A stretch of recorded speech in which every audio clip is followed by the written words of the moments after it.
कुत्ता दुनिया का इकलौता ऐसा जानवर है जो समझदार, चालाक और वफादार तीनों होता है। इसीलिए तो ज्यादातर लोग अपने घरों में कुत्ता पालना पसंद करते हैं। लेकिन कुत्ते सिर्फ घरों की ही नहीं, देश की भी रक्षा करते हैं। ये इन जांबाज और दिलेर आर्मी डॉग्स को देखकर पता चलता है। भारत की अलग अलग आर्मी फोर्स और पुलिस फोर्स में डॉग्स की भर्ती होती है। पर क्या आप जानते हैं कि आर्मी में कुत्तों की भर्ती कैसे होती है और उन्हें कैसे ट्रेनिंग देकर एक डॉग से सोल्जर बनाया जाता है? जानेंगे मिलिट्री डॉग से जुड़े ऐसे ही कई फैसिनेटिंग फैक्ट्स के बारे में आज की इस वीडियो में।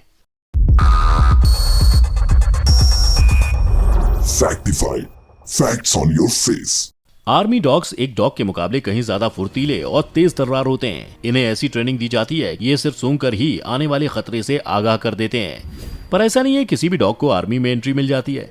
सैनिकों की तरह ही सेना में भर्ती किए जा रहे डॉग के लिए ये भी देखा जाता है कि वे शारीरिक तौर पर मजबूत और चुस्ती फुर्ती से भरे पूरे हैं। आमतौर पर इसके लिए लेब्राडोर, बेल्जियन मेलिनोइस और जर्मन शेफर्ड को चुना जाता है, क्योंकि ये तेज तर्रार तो होते ही हैं, साथ ही कम समय में ज्यादा सीख पाते हैं।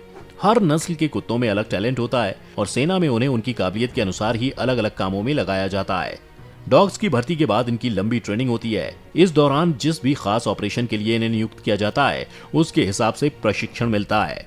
जैसे अगर बम दस्ते में डॉग की भर्ती हुई है तो उसे जमीन या वस्तु सूंघकर दूर से ही विस्फोटक का पता कैसे लगाया जाए ये सिखाया जाता है। दोस्तों, आपको बता दूं कि आर्मी डॉग्स के प्रशिक्षण के लिए national training centre for dog (NTCD) काम करता है, जहां डॉग्स को न केवल विस्फोटकों का पता लगाने बल्कि सर्च और रेस्क्यू अभियान चलाने से लेकर खदानों का पता लगाने और यहां तक कि भीड़ नियंत्रण जैसे कामों के लिए भी ट्रेनिंग दी जाती है।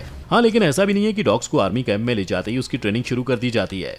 डॉग्स की ट्रेनिंग शुरू करने से पहले 15 दिनों तक डॉग्स को ट्रेनर के साथ रखा जाता है और इस दौरान ट्रेनर कुत्ते की स्ट्रेंथ और वीकनेस का पता लगाते हैं।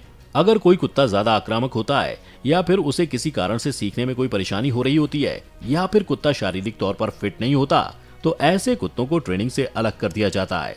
इसके बाद डॉग्स को शुरुआत के 3 हफ्तों की बेसिक ट्रेनिंग दी जाती है, जिसमें ये डॉग ट्रेनर के आदेश सुनने लगते हैं और फिर इसके बाद शुरू होती है इन डॉग्स की 36 हफ्तों की मिलिट्री ट्रेनिंग। मिलिट्री ट्रेनिंग के दौरान सुबह 6 बजे डॉग्स को उसके केनल से बाहर निकाला जाता है और सबसे पहले पीटी कराई जाती है।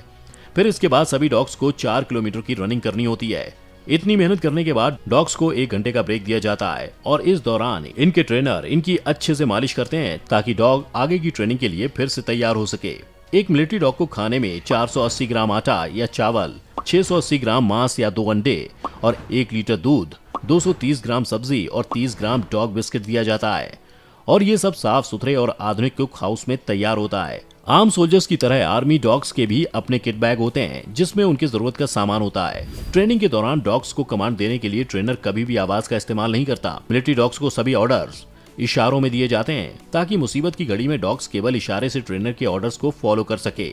ज्यादातर मिलिट्री ऑपरेशन सीक्रेटिव होते हैं, इसलिए सभी मिलिट्री डॉग्स बिना भौंके कमांड फॉलो करना जानते हैं।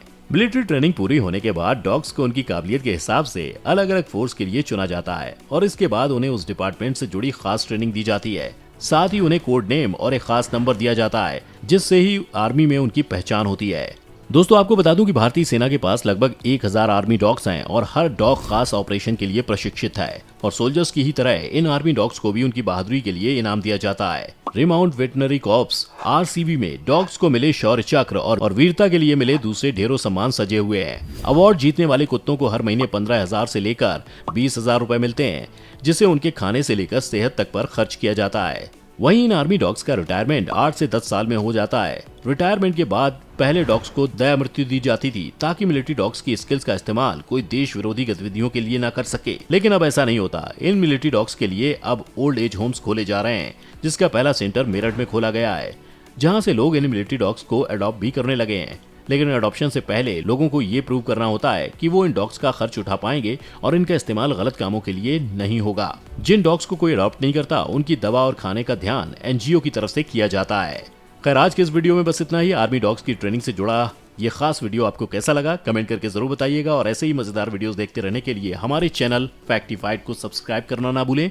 जल्दी लेकर आऊंगा ऐसा ही एक और इन्फॉर्मेटिव वीडियो।